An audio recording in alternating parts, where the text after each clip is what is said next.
गणेशाय नमः। साथियों, भारतीय संविधान से सबसे ज़्यादा पूछे जाने वाले प्रश्न हिंदी एवं अंग्रेजी माध्यम में एक साथ आपको आज मिलने वाले हैं। तो ये 50 प्रश्न जो होंगे साथियों, ऐसे होंगे कि अगर आपकी इच्छा इतनी सारी भर्तियों में बैठने की है, अगर आप DSSB देख रहे हैं, Bihar PSC, CGPSC, MP, SSC, CHSL, NTA, NET, TGT, PGT, UP CCC, PET, CTET, EMRS, UP TET, मतलब ये CG व्यापम, ऑल इंडिया में जितनी भी परीक्षाएं हो रही हैं साथियों, संविधान से क्वेश्चंस तो पूछे ही जाते हैं। और संविधान एक ऐसा टॉपिक है जो आज का तो है नहीं, इसलिए लोग लगातार इसको पढ़ते हैं, लेकिन साथियों दिमाग से बातें उतरती जाती हैं और हमें ये भी नहीं पता चल पाता कि पहला वोटिंग राइट कब मिला था। ठीक है, महिलाओं को पहला वोटिंग राइट कब मिला था। ऐसे टाइप के महत्वपूर्ण क्वेश्चंस हम आपके लिए लेकर आ चुके हैं। तो चलिए तैयार हो जाइए। और एक चीज़ आप जान लीजिए कि प्रभु जब इच्छा करी हम मन माही, प्रभु प्रसाद कछु दुर्लभ नाही। सकल पदार्थ है जग माही, कर्महीन नर पावत नाही। तो साथियों, इस चौपाई, रामायण की जो चौपाई है, इसका मतलब आपने समझा होगा। और इन लाइनों को अगर आपने ध्यान से सुना है तो निसंदेह कर्म प्रधान विश्व रचि राखा, और जो जस करे सो तस फल चाखा। तो भाई कर्म तो करना पड़ेगा। अगर आप इन भर्तियों में जाना चाहते हैं तो जो इसके अनुरूप के कर्म है वो आप करिए। वही कर्म करवाने के लिए हम आपके बीच में आ चुके हैं। और एकदम निसंदेह मानिए कि आज की ये क्लास आपकी लाइफ चेंजिंग क्लास हो सकती है। चलिए शुरू करते हैं। पहला ही प्रश्न जो सबसे ज्यादा महत्वपूर्ण है, भारत के राष्ट्रपति के महाभियोग की प्रक्रिया क्या है। अब आप ये बताइए कि राष्ट्रपति के विरुद्ध जब महाभियोग लाया जाता है तो ये साथियों क्वेश्चन हमने आप देखिए बाइलिंगुअल फॉर्म में रखे हैं। The process of impeachment of the president. साथियों इसमें से 4 ऑप्शन आपको दिए गए हैं। आपको बताना है कि भारत के राष्ट्रपति के महाभियोग की प्रक्रिया क्या है। क्या साथियों अर्ध न्यायिक प्रक्रिया है राष्ट्रपति पर महाभियोग लगाने की, कार्यपालिक प्रक्रिया है, या न्यायिक या पूर्ण न्यायिक है, या विधायी प्रक्रिया है। इनमें से कौन सी ऐसी प्रक्रिया है जो राष्ट्रपति के महाभियोग की प्रक्रिया है साथियों, उसको कहते हैं क्वासी जुडिशियल प्रोसेस। ठीक है, क्वासी जुडिशियल प्रोसेस है ये साथियों। भारत के राष्ट्रपति की जो महाभियोग की प्रक्रिया है वो अर्ध न्यायिक प्रक्रिया उसे कहा जाता है साथियों। ठीक है, आगे देखिए कि ये बिल्कुल एकदम आंसर भी आपको दोनों फॉर्म में मिलेगा, जबरदस्त तरीके से मिलेगा साथियों। तो क्लास बेहद ही बेहतरीन और बेहद ही इंपॉर्टेंट है। हम सभी जितनी भी परीक्षाओं में आप भारत की बैठ रहे हैं तो भारत के संविधान को तो उधार का थैला कहा जाता है। और एक बार तो एक व्यक्ति से मेरा एकदम बहुत तगड़ी बहसबाजी होने लगी। हमने कहा भाई भारतीय संविधान तो उधार का थैला है, तो बोलता अरे यार तुम ऐसा कह कैसे दिए। तो मतलब इन्फॉर्मेशन की कमी है और ऐसे लोगों पे नाराज नहीं होना चाहिए, क्योंकि जब जानकारी नहीं है तो आदमी कहाँ से सोचेगा। अब देखिए साथियों, भारत के राष्ट्रपति के महाभियोग की प्रक्रिया संविधान के अनुच्छेद 61 के तहत है। क्या है साथियों, संविधान के अनुच्छेद 61 के तहत राष्ट्रपति के विरुद्ध महाभियोग लाया जाता है। और ये एग्जाम में डायरेक्ट पूछा गया है, इसलिए हमने इसको यहाँ पर लिया है साथियों। और एक चीज़ ये भी इंपॉर्टेंट है कि 14 दिन पूर्व सूचना देना जरूरी है भाई, कि हाँ हमको बता दीजिए कि आपके विरुद्ध हम जो है महाभियोग लाने वाले हैं। और किसी भी सदन में लाया जा सकता है, मतलब चाहे आप उच्च सदन में लाइए और चाहे आप निम्न सदन में लाइए। मतलब चाहे आप यहाँ देख रहे हैं कि जो लोकसभा होती है इसे कौन सा सभा कहते हैं, इसे निम्न सदन कहते हैं। क्या कहते हैं साथियों, निम्न सदन। और जो हमारी राज्यसभा होती है इस राज्यसभा को क्या कहते हैं, राज्यसभा को उच्च सदन कहते हैं साथियों। तो मतलब आप चाहे राज्यसभा में ले आइए और चाहे लोकसभा में ले आइए, राष्ट्रपति के विरुद्ध महाभियोग आप अनुच्छेद 61 के तहत किसी भी सेशन में ला सकते हैं, चाहे लोकसभा हो चाहे राज्यसभा हो साथियों। क्वेश्चन बहुत ही महत्वपूर्ण है। अगला प्रश्न देखिए जो आपके लिए बिल्कुल ऐसा लगेगा कि हाँ यार क्वेश्चन की क्वालिटी तो बहुत जबरदस्त है। संविधान असाधारण परिस्थितियों में राष्ट्रपति को राज्यपाल को कृत्यों के निर्वहन हेतु उपबंध कर सकता है। मतलब can the constitution provide for the president to discharge his functions to the governor in exceptional circumstances. अब इसे ध्यान देने वाली बात है साथियों कि हमने इसको बाइलिंगुअल फॉर्म में लिया है ताकि हमारे दोनों प्रकार के जो हमारे व्यूअर्स हैं, जो हमारे जो तैयारी करने वाले जो है स्टूडेंट्स हैं, उनको ये मिल पाए साथियों। तो देखिए कि संविधान असाधारण परिस्थितियों में निर्वहन करने की जो क्षमता है साथियों, ये किस में मिलती है। ये संविधान में जो है किस अनुच्छेद में उपबंध किया गया है, तो इसका जो सही आंसर हो जाएगा साथियों, आप देखिए ऑप्शन ए इसका सही आंसर है। अनुच्छेद 160 के तहत संविधान असाधारण परिस्थितियों में राष्ट्रपति को राज्यपाल के कृत्यों हेतु उपबंध कर सकता है साथियों। अब ये बताइए ये प्रश्न कितना महत्वपूर्ण है। देखिए उप प्रधानमंत्री पद का सृजन जो है कैसे हुआ है, क्या मूल संविधान के अंतर्गत हुआ था, संविधान के प्रावधानों से हटकर हुआ, या 44वें संविधान संशोधन के तहत हुआ, या 85वें संविधान संशोधन के तहत हुआ।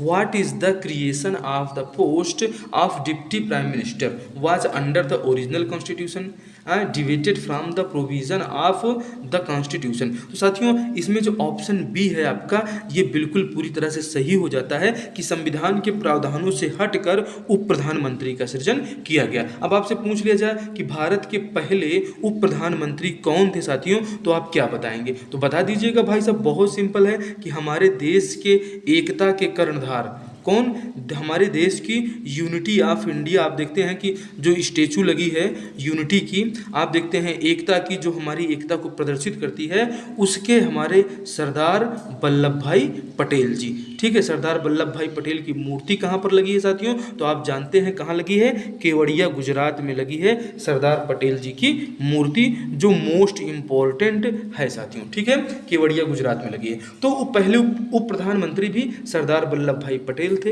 ठीक है, पहले deputy prime minister of India Sardar Vallabhbhai Patel थे। इनके समय में प्रधानमंत्री कौन थे, तो इनके समय में साथियों जो प्रधानमंत्री थे वो प्रधानमंत्री, भारत के पहले प्रधानमंत्री के रूप में आप जिन्हें जानते हैं पंडित जवाहरलाल नेहरू जी, ये पहले प्रधानमंत्री थे। इनका घर कहाँ पड़ता है भैया, तो आप जानते हैं कि आनंद भवन, आनंद भवन याद है ना, कहाँ है आनंद भवन साथियों, प्रयागराज में पड़ता है। प्रयागराज वही स्थान है जहाँ पर गंगा यमुना का संगम होता है, और साथियों गंगा यमुना के संगम पर आप जानते हैं कि यहीं पर अकबर के द्वारा बनवाया गया किला भी स्थित है, उसे भी आप याद रखिएगा। तो आपने क्या समझा कि पहले उप प्रधानमंत्री सरदार वल्लभ भाई पटेल थे और उस समय प्रधानमंत्री पंडित जवाहरलाल नेहरू थे। तो संविधान के प्रावधानों से हटकर साथियों उप प्रधानमंत्री के पद का प्रावधान जो है हमारे इंडिया में किया गया था साथियों। आगे देखिए संसदीय शासन व्यवस्था, संसदीय शासन की वास्तविक कार्यपालिका शक्ति किसके पास होती है। अब जो आप देख रहे हैं साथियों कि यहाँ पर क्या चल रहा है, यहाँ पर हमारे यहाँ जो देश में चल रहा है वो चल रही है क्या कि आप देखते हैं कि एक होती है वास्तविक शक्ति। अब वास्तविक शक्ति किसके पास होती है आप जानते हैं, तो कार्यपालिका का प्रमुख कौन होता है साथियों, कार्यपालिका का प्रमुख प्रधानमंत्री होता है। अब प्रधानमंत्री मतलब मंत्रिपरिषद जो उत्तरदायी होती है इसी मंत्रिपरिषद का है तो प्रधानमंत्री है। तो वास्तविक जो कार्यपालक या कार्यपालकीय शक्ति है वो किसके पास होती है साथियों, वो प्रधानमंत्री के पास होती है। अब नाम मात्र की, तो भाई राष्ट्रपति के नाम से सारा काम होता है, ठीक है, राष्ट्रपति के नाम से सारा काम होता है। और वर्तमान में देश की राष्ट्रपति कौन है, तो आप याद रखिएगा द्रौपदी मुर्मू जी हैं, जो हमारी महिला राष्ट्रपति हैं, इन्हें आपको याद रखना है साथियों। और ऊपर से आदिवासी महिला राष्ट्रपति, तो ये पहली हो जाती हैं साथियों, आप इन्हें अच्छी तरीके से जानते हैं। आगे बढ़ते हैं। इस प्रश्न का जो सही उत्तर हुआ कि संसदीय शासन के, आप देखिए actual rule of parliamentary rule who has executed power, executed power किसके पास होता है साथियों, तो प्राइम मिनिस्टर के पास होता है। ये आपके प्रश्न का एकदम सही उत्तर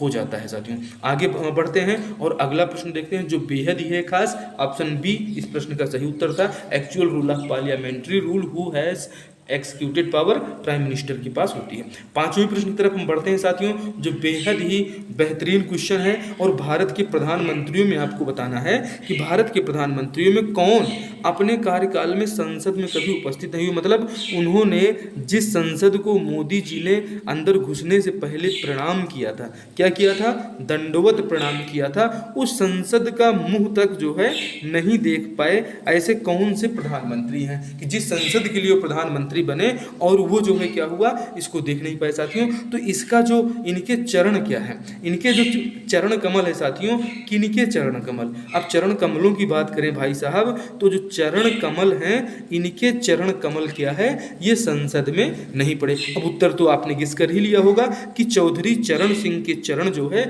संसद में कभी पड़े ही नहीं, ये प्रधानमंत्री कार्यकाल के दौरान। ऑप्शन सी आपका इस प्रश्न का सही उत्तर हो जाता है। Who among the prime minister of India he never has present in parliament during his tenure. ये कभी उपस्थित नहीं हुए चौधरी चरण सिंह जी, इन्हें आप याद रखिएगा। आगे बढ़ते हैं साथियों, मोस्ट इंपॉर्टेंट सेशन है ऑप्शन सी इस प्रश्न का एकदम सही उत्तर हो जाता है साथियों।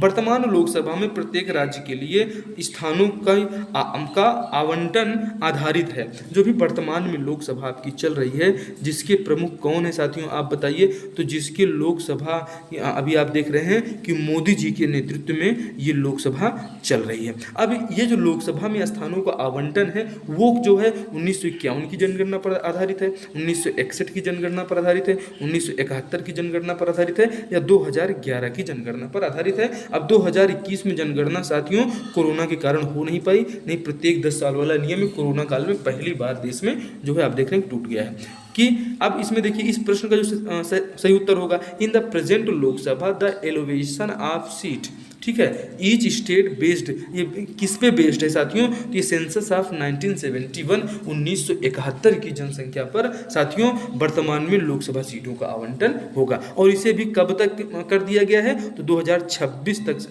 साथियों इसके स्थान में कोई परिवर्तन नहीं होगा। 26 में जो है परिसीमन होगा, उसके बाद से होगा। चूंकि आप देखें कि यूपी हो गया, आपका बिहार हो गया, ठीक है, यूपी बिहार इन क्षेत्रों में आबादी बहुत ज़्यादा बढ़ती जा रही थी। और उधर देखें साउथ इंडिया में, तो साउथ इंडिया में आबादी बहुत कम थी। आप देखते हैं ना, इस वाले रीजन में आबादी बहुत कम थी। और जब इस वाले रीजन में आबादी कम है साथियों, तो यहाँ पर आबादी तो बिल्कुल उत्तर प्रदेश, मध्य प्रदेश, बिहार में एकदम अच्छे से आबादी है। इसी कारण से बोले भाई ऐसा है कि 1971 में जनसंख्या का आधार रखो, इसी आधार पर जो है लोकसभा में सीटों का आवंटन किया गया है। ठीक है, अब जनसंख्या 2000 अब देखें 26 के बाद जो परिसीमन होगा तो उसमें फिर से नया संसद भवन बन रहा है। नए संसद भवन में उतने लोगों की बैठने की व्यवस्था हो रही है। मतलब आप जानते हैं साथियों, हमने न्यू संसद के बारे में सारी चीज़ें आपको बताई हैं। न्यू संसद भवन के बारे में सारी चीज़ें हमने आपको पढ़ाया है। एक बार जरूर अच्छे से पढ़ लीजिएगा साथियों। और हमारे चैनल पे आप जो है हिंदी व्याकरण की बेहतरीन क्लासेस आप देख सकते हैं।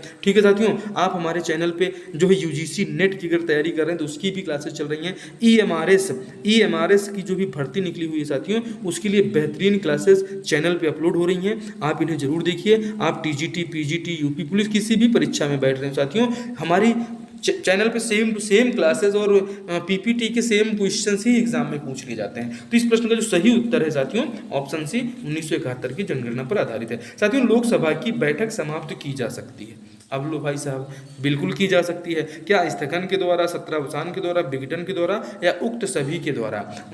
कैन लोकसभा भी एडजर्न कब होगी भाई? बाई एडजर्नमेंट होगी या बाई सेशन होगी, बाई डिसोल्यूशन होगी या ऑल ऑफ द एबव होगा। तो साथियों ये विघटन के द्वारा भी हटाई जा सकती है, सत्रावसान के द्वारा भी लोकसभा समाप्त की जा सकती है और स्थगन के द्वारा भी समाप्त की जा सकती है। तो मतलब तीनों ऑप्शन आपके क्या हैं? सही हैं। ठीक है, तीनों ऑप्शन आपके सही हैं। तो ऑप्शन सही इसमें हो जाएगा ऑप्शन डी आपका ऑल ऑफ द अबव। मतलब लोकसभा की बैठक अगर समाप्त करना है तो आप स्थगन प्रस्ताव ले आइए, सत्रावसान कर दीजिए, विघटन कर दीजिए, इन सभी के द्वारा। तो ऑप्शन डी इसमें सही हो जाता है कि लोकसभा की बैठक जो है स्थगन, सत्रावसान और विघटन के द्वारा भी समाप्त की जा सकती है। अगले प्रश्न तरफ बढ़ते हैं। मोस्ट इंपॉर्टेंट क्वेश्चन है साथियों। अगर चैनल पे आप नए हैं तो बिल्कुल चैनल को सब्सक्राइब कर लीजिए और अपने दोस्तों में एक बार जोरदार तरीके से इसको शेयर कर दीजिए साथियों। मेहनत तो रंग लाती है, आज नहीं तो कल जरूर लाएगी। और अगर आप मेहनत कर रहे हैं तो न दुख न तकलीफ तो क्या खाक मजा है जीने में।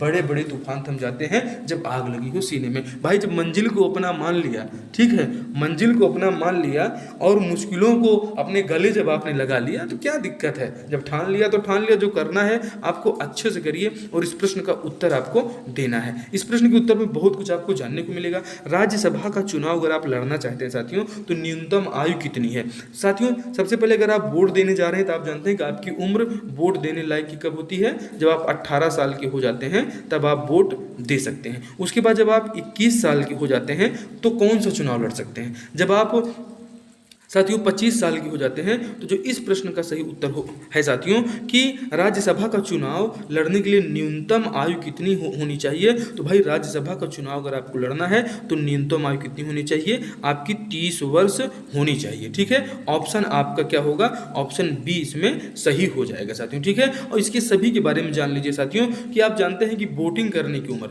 जो वोटिंग करने की उम्र है वो 18 साल है। अगर नगरीय निकाय का चुनाव आप लड़ना चाहते हैं तो आप 21 साल की हैं तो आप नगरीय निकाय चुनाव लड़ सकते हैं। साथियों 25 साल के हो चुके हैं तो चलिए विधायक बन जाइए, सांसद बन जाइए, लोकसभा को ट्राई करिए। ठीक है, लोकसभा का चुनाव लड़ सकते हैं। और राज्यसभा में अगर आप जाना चाहते हैं तो आपकी उम्र कम से कम 30 साल होनी चाहिए साथियों। और राष्ट्रपति बनना है, राज्यपाल बनना है तो 35 साल के हो जाना, तब ट्राई कर लेना। तो यही तो है यार। अब इस प्रश्न का उत्तर कैसे आप नहीं दे सकते हैं, the minimum age required for election to the Rajya Sabha. तो एकदम अच्छे से आप बता सकते हैं कि ऑप्शन बी इसमें सही हो जाएगा। ठीक है साथियों, ऑप्शन बी इसमें आपका सही है और इसको आपने ऑप्शन बी यहाँ पर देखा भी। अगले प्रश्न तरफ बढ़ते हैं। क्लास अच्छी लग रही हो तो एक बार जरूर यार शेयर तो बनता है, और वीडियो को लाइक नहीं किया है तो जो है लाइक बटन भी प्रेस कर दीजिए। इससे हमारी टीम का उत्साहवर्धन होता है और पता चलता है कि आपके बीच में ये जो हमारी क्लासेज आ रही हैं उपयोगी हैं कि नहीं है। साथ ही कमेंट करके भी आप हमें बता सकते हैं कि आप और किस प्रकार की क्लासेस हमारे संस्थान द्वारा चाहते हैं। सब कुछ मिलेगा, फ्री ऑफ कॉस्ट मिलेगा और बेहद ही ऑथेंटिक मिलेगा। लोकसभा का पहला आम चुनाव कब हुआ था, ये प्रश्न आपसे यहाँ पर कभी पूछ रहे हैं साथियों। लोकसभा का जो पहला आम चुनाव हुआ था, आप देखते हैं कहीं कि 1951-52 लिखा हुआ है, मिलता है। अगर दोनों मिल जाए तो सही है, लेकिन दोनों में से कोई एक मिलता है साथियों तो 1952 पे क्लिक करिएगा कि जो हमारा when was the first general election of Lok Sabha held, तो एकदम टिक कर सकते हैं। ऑप्शन बी आपका पूरी तरह से सही है साथियों। आगे बढ़ते हैं। क्लास अच्छी लग रही हो तो जरूर दोस्तों में आपका शेयर करना बनता है साथियों।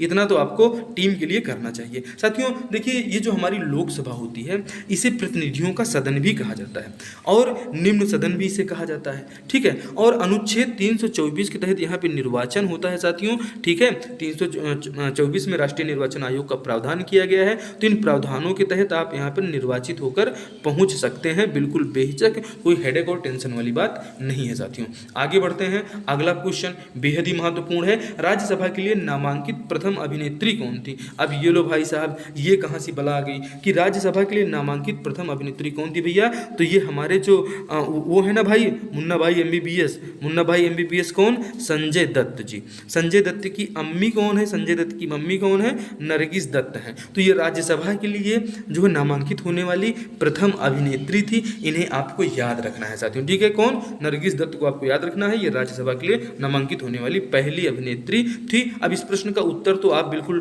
क्लिक कर ही पाए होंगे और सही आंसर भी आप देख लीजिए कि who is the first actress to be nominated to the Rajya Sabha.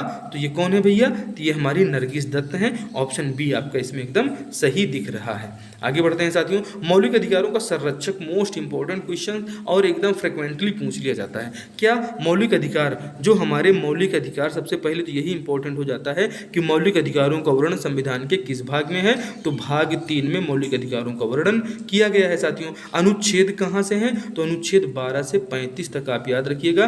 12 से 35 तक इन अनुच्छेदों के बारे में बताया गया है साथियों। ठीक है, अब यहाँ पे देख लीजिए इन मौलिक अधिकारों का भाई संविधान की आत्मा जो है भीमराव अंबेडकर जी ने किस मौलिक अधिकार को कहा था, तो ये जो रिट वाला है अनुच्छेद 32 को उन्होंने संविधान की आत्मा कहा था साथियों। यहीं पे आपको अनुच्छेद 21 मिलता है जहाँ पे आपको जीवन जीने की आज़ादी मिलती है। सबसे इंपॉर्टेंट तो यही है कि आप जी पा रहे हैं, नौकरी मिले या ना मिले, अच्छी सांस ले सकते हैं, अपने धर्म का पालन कर सकते हैं, सब कुछ आपको हमारे इन मौलिक अधिकारों में मिल जाता है साथियों। ठीक है, तो मौलिक अधिकारों का संरक्षक कौन हो जाएगा, who is the custodian of the right of the cleric. तो मतलब कौन है, सुप्रीम कोर्ट जो है साथियों, ये हमारे मौलिक अधिकारों का संरक्षक इसे कहा जाता है। ठीक है साथियों, मौलिक अधिकारों का संरक्षक कौन है, तो हमारी सुप्रीम कोर्ट है। ठीक है साथियों, और सुप्रीम कोर्ट के अभी वर्तमान जज कौन है, तो जो हमारे चंद्रचूड़ जी हैं, इनके पिताजी भी थे और ये भी अभी जो है ये क्या है, मुख्य न्यायाधीश बन चुके हैं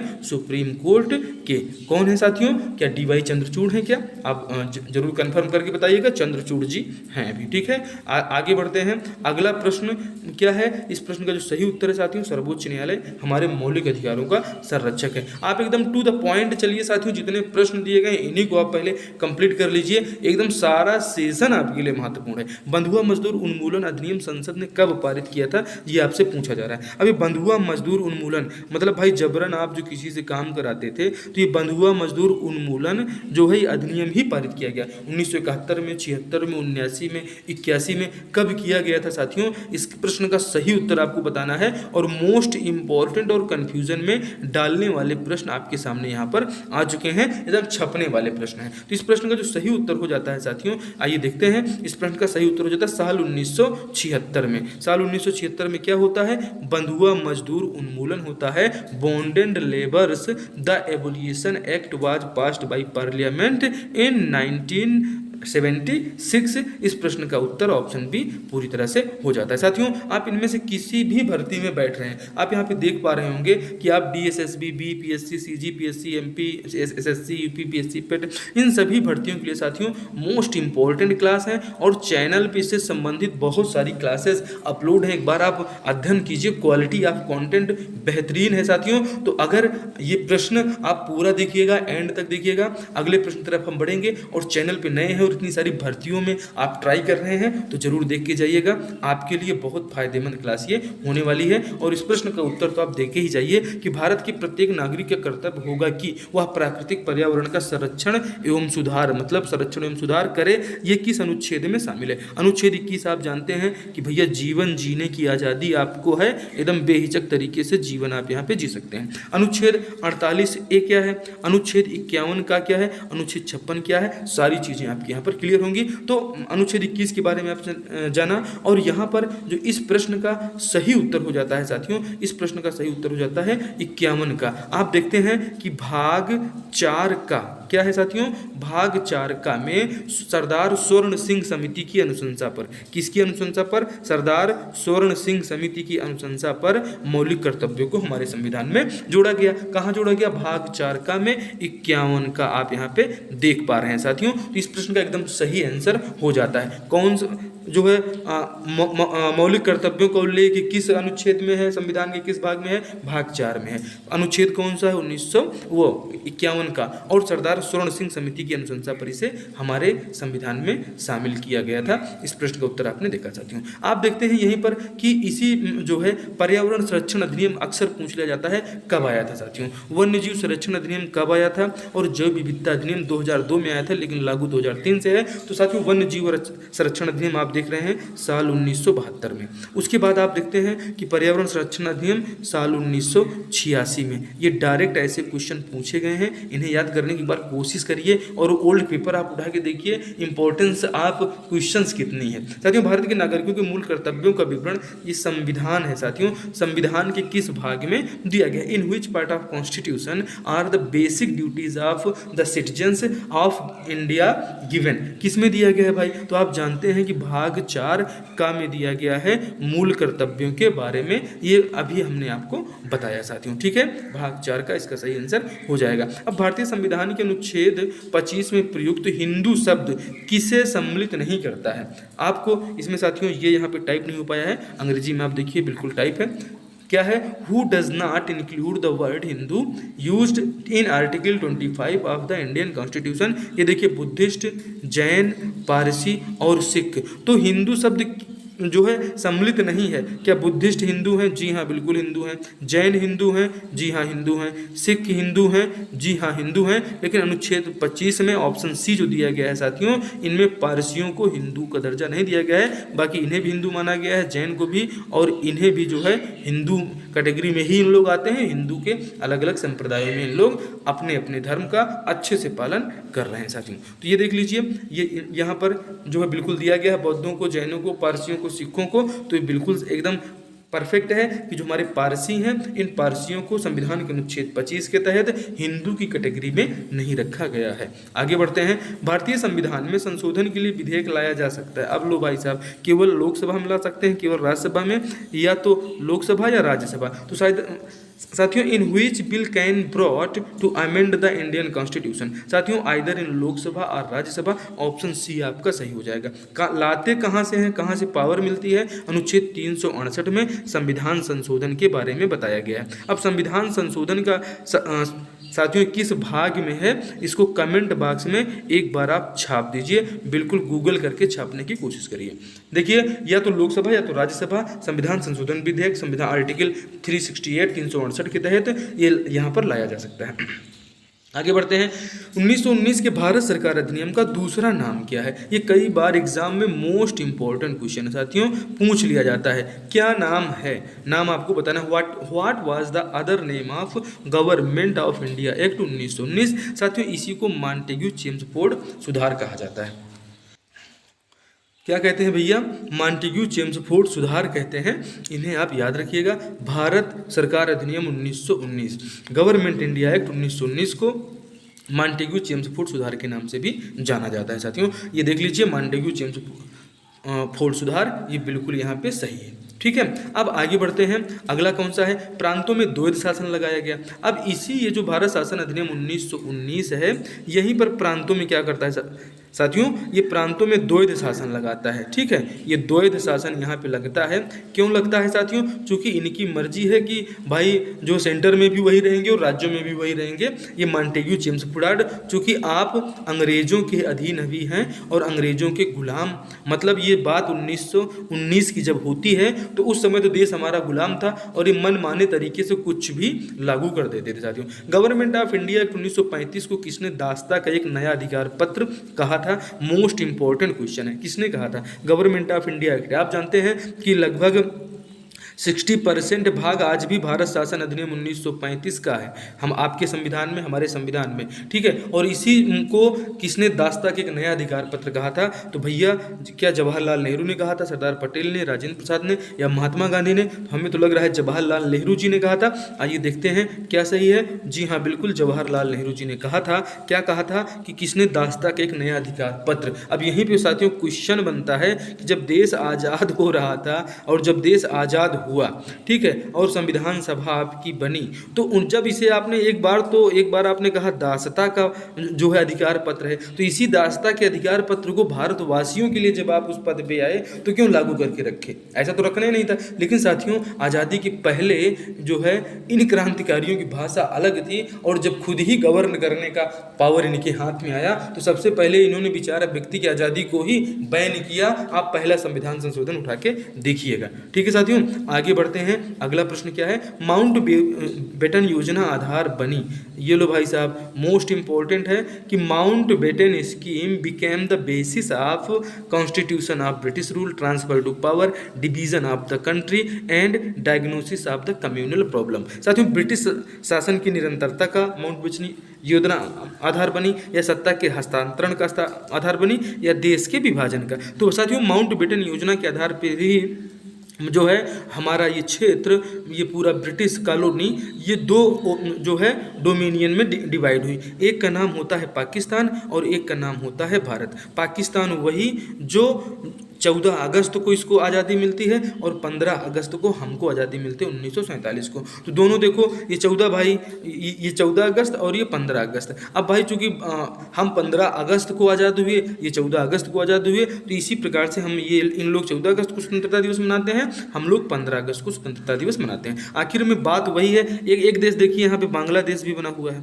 अब ये बांग्लादेश भी इसी पाकिस्तान का पार्ट था। पाकिस्तान छोटा सा थोड़ी ना है, पाकिस्तान बहुत बड़ा था। जब आधा भाग अपना ये संभाल ही नहीं पाए साथियों, तो 1971 में आप जानते हैं कि जिसे बंग बंधु कहा जाता है। क्या कहा जाता है? बंग बंधु कहा जाता है। मतलब हमारी शेख हसीना के पापा कौन? बांग्लादेश वाली, ठीक है, जो है शेख हसीना जो जुल्फों वाली हैं, शेख हसीना के जो पापा हैं उनका नाम क्या है? मुजीबुर रहमान। अब ये जो मुजीबुर रहमान थे साथियों, ये भाई साहब, ये मुजीबुर रहमान, ये इनके नेतृत्व में इंदिरा गांधी जी ने एक नए देश का जो है पदार्पण कर दिया। अब आप देखिए कि ये जो हमारा POK है, पाक ऑक्युपाइड कश्मीर, जब इस पे जो है उन्होंने कब्जा किया तो इसको तो इन्होंने पाकिस्तान में ही मिलाए रखा। और जब भाई साहब बांग्लादेश का जो है पदार्पण हुआ, तो उसमें परिस्थितियां ऐसी नहीं थी कि हम बांग्लादेश को अपना एक देश, अपना एक जो है आधिपत्य वाला क्षेत्र बना सकते, क्योंकि हमारे पास तब उतनी पावर नहीं थी। और वो ज़माना चला गया जब कोई देश किसी दूसरे देश पर कब्जा कर लेता था, लेकिन वो ज़माना अभी है। आप रसिया यूक्रेन वार से देख रहे हैं, जिसकी लाठी उसकी भैंस, कोई बोलने वाला नहीं है भाई साहब। अब यूक्रेन के राष्ट्रपति का नाम आप हमें जरूर बताइए, क्या नाम है? ब्लादी नहीं है भाई साहब, इनका नाम है ब्लादो, क्या इनका नाम है? ब्लादोमिर जेलेंस्की। क्या नाम है? ब्लादोमिर जेलेंस्की। इसके बारे में हम बहुत अच्छे तरीके से आपको साथियों इनकी पूरी हिस्ट्री को हमने पढ़ाया है, कैसे इन्होंने साल 1994 में अपने परमाणु निशस्त्रीकरण कर देते हैं, अमेरिका और रसिया के बीच में बंदरबांट कर देते हैं। इन सब के चीज़ बारे में हमने बताया था। तो इस प्रश्न का सही उत्तर हो जाएगा कि माउंट बेटन प्लान था, ये हमारे देश की विभाजन का आधार बना। महिलाओं को वोट देने का अधिकार पहली बार कब दिया गया, ये आपसे प्रश्न में पूछा जा रहा है साथियों। तो आप यहाँ देखिएगा, साल 1919 में महिलाओं को पहली बार वोट देने का अधिकार हमारे जो है कहाँ दिया गया? भारत में दिया गया। ठीक है, ये भारत में ऑथेंटिक जानकारी यही रहती है, इसे आप याद रख लीजिएगा। ठीक है, मोस्ट इंपॉर्टेंट क्वेश्चंस। और अगला क्वेश्चन हम देखते हैं। आप देखिए ऑप्शन सी बिल्कुल सही है कि भारत की संविधान सभा, ये देखिए भारत की संविधान सभा का प्रथम अधिवेशन कब शुरू हुआ था? When did the first session of constituent assembly of the begin? कब हुआ था भाई साहब? तो बच्चा जानता है कि 9 दिसंबर 1946 को भारतीय संविधान सभा का प्रथम अधिवेशन शुरू हुआ था। अस्थायी अध्यक्ष कौन बनाए गए थे? ये बार बार पूछे जाते हैं, इन्हें याद रख लीजिएगा, सच्चिदानंद सिन्हा। इसके जस्ट 3 दिन बाद 11 तारीख को स्थायी अध्यक्ष बनते हैं कौन भैया? तो हमारे बिहार के लाला डॉक्टर राजेंद्र प्रसाद तिवारी। ठीक है, इनका नाम है डॉक्टर राजेंद्र प्रसाद और फुल नेम है डॉक्टर राजेंद्र प्रसाद तिवारी। तो ये डॉक्टर राजेंद्र प्रसाद हमारे देश के पहले राष्ट्रपति बन जाते हैं। 2 बार राष्ट्रपति बनने वाले व्यक्ति भी यही डॉक्टर राजेंद्र प्रसाद हैं, इन्हें आप जरूर याद रखिएगा। मोस्ट इंपॉर्टेंट सेशन रहा साथियों, 50 क्वेश्चन हम आपको जरूर पूरा कराएंगे, लेकिन इस सेशन को इसको हम 2 सेशन में लेंगे। और जो कि क्वेश्चंस की क्वालिटी इतनी बेहतरीन और ज़बरदस्त है साथियों कि इसमें आपको अगर अच्छे से 1 से 2 बार आपने इसका स्टडी किया, याद कर लिया, तो नहीं संदेह ऐसे क्वेश्चंस एग्जाम में आ रहे हैं, इनका ट्रेंड है, ट्रेंड चल रहा है। तो याद करिएगा। क्लास कैसी लगी जरूर बताइएगा। हम अगले सेशन में आपको अगले 30 क्वेश्चंस कंप्लीट कराने वाले हैं साथियों। ठीक है, थैंक यू, बाय बाय।